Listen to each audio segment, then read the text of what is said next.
द्वितीय अध्याय स्त्रियों के स्वाभाविक दोष। अनृतम साहसम माया, मूर्खत्वमतिलोभता, अशौचत्वम, निर्दयत्वम, स्त्रीणाम दोषा स्वभावजा।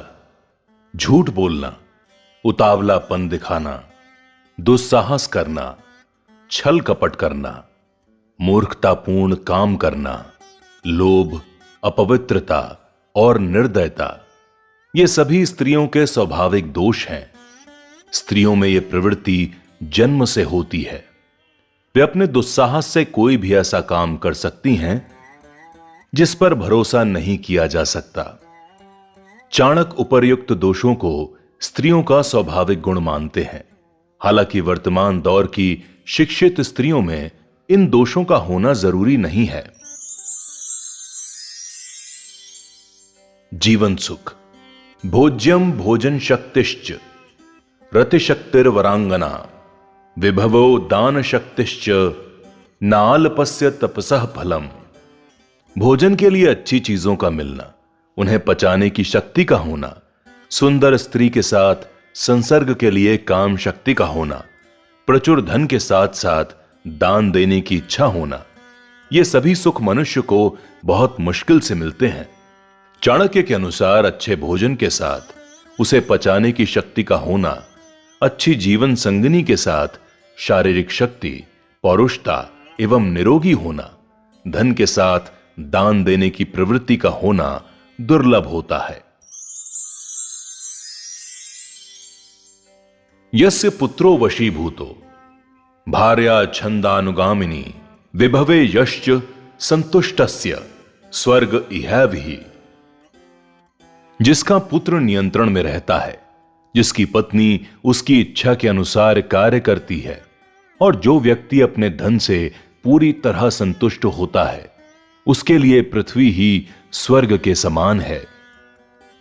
चाणक्य कहते हैं कि जिस व्यक्ति का पुत्र आज्ञाकारी होता है, जिसकी पत्नी आज्ञा के अनुसार आचरण करती है, और जो अपने कमाए धन से संतुष्ट रहता है, ऐसे मनुष्य के लिए यह संसार ही स्वर्ग के समान होता है। इस संसार में ये तीनों सुख मनुष्य को पुण्य कर्मों के फल के रूप में प्राप्त होते हैं। संबंध सुख। ते पुत्रा ये पितुर्भक्ता, स पिता यस्तु पोषकः, तन्मित्रम यत्र विश्वासः, सा भार्या यत्र निर्वृत्ति। पुत्र वही है जो पिता के भक्त होते हैं, पिता वही है जो पुत्रों का पालन पोषण करता है, मित्र वही है जिस पर विश्वास किया जा सके, और पत्नी वही है जिससे सुख की प्राप्ति होती है। चाणक्य का मानना है कि वही पुत्र सच्चे अर्थ में पुत्र कहा जा सकता है जिसकी संतान उनकी आज्ञा का पालन करती है। वही पिता सच्चे अर्थ में पिता कहा जा सकता है जो पुत्रों का पालन पोषण अच्छी तरह से करे। इसी प्रकार ऐसे व्यक्ति को मित्र नहीं कहा जा सकता जिस पर विश्वास न किया जा सके, और हमेशा दुखी करने वाली, जिससे किसी प्रकार का सुख प्राप्त न हो, सच्ची पत्नी नहीं कही जा सकती। छली मित्र। परोक्षे कार्य हंतारम, प्रत्यक्षे प्रियवादिनम, वर्जयेत्तादृशम मित्रम विषकुंभम पयोमुखम। जो मित्र आपके पीठ पीछे आपके काम को बिगाड़े और सामने आने पर मीठी मीठी बातें करे, ऐसे मित्र को उस घड़े के समान त्याग देना चाहिए जिसके मुंह पर तो दूध लगा हो परंतु अंदर जहर भरा हो। चाणक्य कहते हैं कि जो मित्र आपके सामने चिकनी चुपड़ी बातें करता हो और पीठ पीछे आपके काम को बिगाड़ देता हो, वो उस बर्तन के समान होता है जिसमें ऊपर तो दूध लगा होता है परंतु अंदर जहर भरा हुआ होता है। इसीलिए उसे त्याग देना चाहिए। ना विश्वसेत कुमित्रे च मित्रे चापि ना विश्वसेत, कदाचित कुपितम मित्रम सर्वगुह्यम प्रकाशेत। कुमित्र पर कभी विश्वास नहीं करना चाहिए और मित्र पर भी कभी विश्वास नहीं करना चाहिए, क्योंकि संभव है कि वो मित्र कभी नाराज होकर आपकी सारी गुप्त बातें सबको बता दे। चाणक्य कहते हैं कि जो व्यक्ति अच्छा मित्र नहीं है उस पर तो विश्वास नहीं करना चाहिए, परंतु इसके साथ ही अच्छे मित्र के संबंध में भी पूरी तरह विश्वास नहीं करना चाहिए, क्योंकि यदि वो नाराज हो गया तो आपके सारे भेद खोल सकता है। इसीलिए सावधानी बहुत जरूरी है। मन का भाव। मनसा चिंतितम कार्यम वाचा नैव प्रकाशयेत मंत्रेण रक्षयेद्व गुणम कार्ये चापि नियोजयेत। मन से सोचे हुए कार्य को कभी किसी से नहीं कहना चाहिए, परंतु मनन पूर्वक उसकी रक्षा करनी चाहिए और मौन रहते हुए उस बात को कार्य रूप में बदलना चाहिए। चाणक्य का मानना है कि व्यक्ति को कभी अपने मन का भेद नहीं खोलना चाहिए। उसे जो भी काम करना है उसे अपने मन में रखकर और पूरी तन्मयता के साथ समय आने पर उसे पूरा करना चाहिए। पराधीनता। कष्टम च खलु मूर्खत्वम कष्टम च खलु यौवनम कष्टात कष्टकरम चैव पर गेह निवासनम। मूर्खता हमेशा कष्टदायक होती है और यौवन भी निश्चित रूप से दुखदायक ही होता है, लेकिन दूसरे के घर में निवास करना अर्थात किसी पर आश्रित होना सबसे कष्टदायक होता है। चाणक्य का कहना है कि मूर्खता के समान यौवन भी दुखदायी होता है, क्योंकि जवानी में व्यक्ति काम वासना के आवेग में कोई भी मूर्खतापूर्ण काम कर सकता है, परंतु इनसे भी अधिक कष्टदायक होता है दूसरों पर आश्रित रहना, क्योंकि ऐसी स्थिति में उसे दूसरों की कृपा पर उसके घर की व्यवस्था के अनुसार रहना पड़ता है। सज्जन पुरुष। शैले शैले न माणिक्यम मौक्तिक्तम न गजे गजे साधवो नहीं सर्वत्र चंदनम न वने वने। जिस प्रकार सभी पर्वतों पर मणिमाणिक्य प्राप्त नहीं हो सकता, बहुमूल्य मोती सभी हाथियों के मस्तक में नहीं मिलता और सभी जंगलों में चंदन के पेड़ नहीं मिलते, उसी प्रकार सज्जन व्यक्ति भी सभी स्थानों पर नहीं मिलते, अर्थात श्रेष्ठ वस्तुएं मुश्किल से प्राप्त होती हैं। पुत्र के प्रति कर्तव्य। पुत्राश्च विविध है शीलय निर्योज्य सततम बुद्ध है नीतिज्ञा शील संपन्ना भवंती कुल पूजितः। बुद्धिमान लोगों को अपने पुत्र और पुत्रियों को अच्छे गुणों से युक्त करना चाहिए, उन्हें अच्छे कर्मों में लगाना चाहिए, क्योंकि नीतिज्ञ और अच्छे गुणों और सज्जन स्वभाव वाले व्यक्ति ही कुल में पूजनीय होते हैं। चाणक्य कहते हैं कि बचपन में संतान को जैसी शिक्षा दे दी जाती है उसका विकास उसी प्रकार होता है। इसीलिए माता पिता का कर्तव्य है कि वे उन्हें ऐसे रास्ते पर चलाएं जिससे उनमें उत्तम चरित्र का विकास हो, क्योंकि गुणी व्यक्तियों से ही कुल की शोभा बढ़ती है।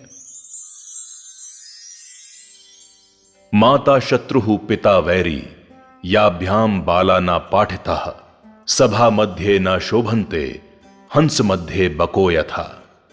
वे माता पिता अपने बच्चों के लिए शत्रु के समान होते हैं जो बच्चों को अच्छी शिक्षा नहीं देते, क्योंकि अनपढ़ बालक का विद्वानों के समूह में उसी प्रकार अपमान होता है जैसे कि हंसों के झुंड में बगुले की स्थिति होती है।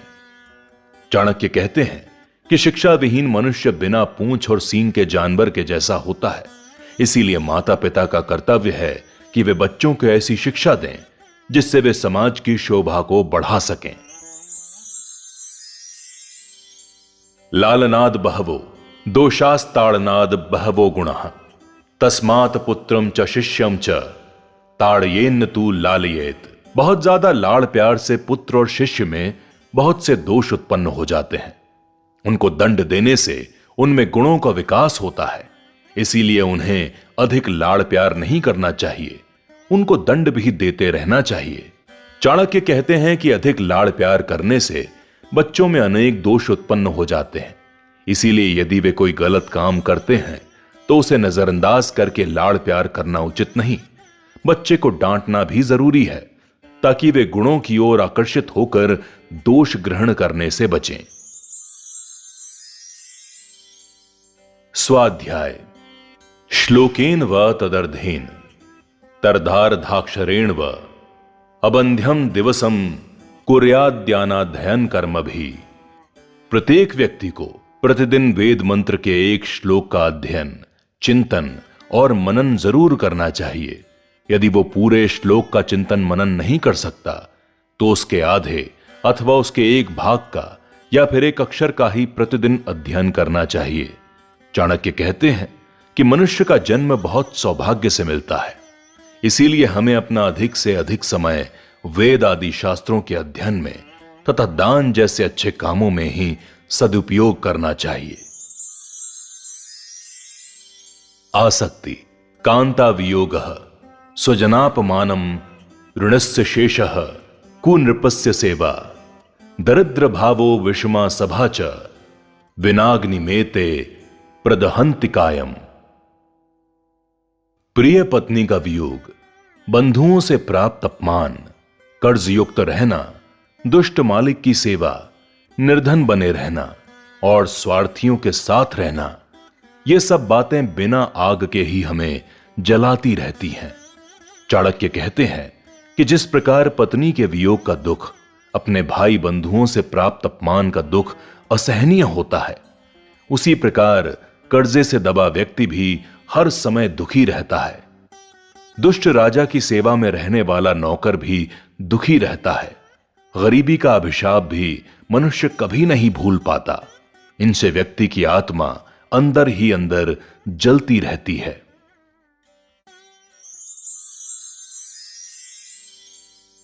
विनाश के कारण। नदी तीरे चये वृक्षः परगहेषु कामिनी मंत्रिहीनाश्च राजनः शीघ्रम नश्यन्त्य संशयम। जो वृक्ष ठीक नदी के तट पर होते हैं, जो स्त्री दूसरों के घर में रहती है, जिस राजा के मंत्री योग्य नहीं होते, वे शीघ्र ही नष्ट हो जाते हैं।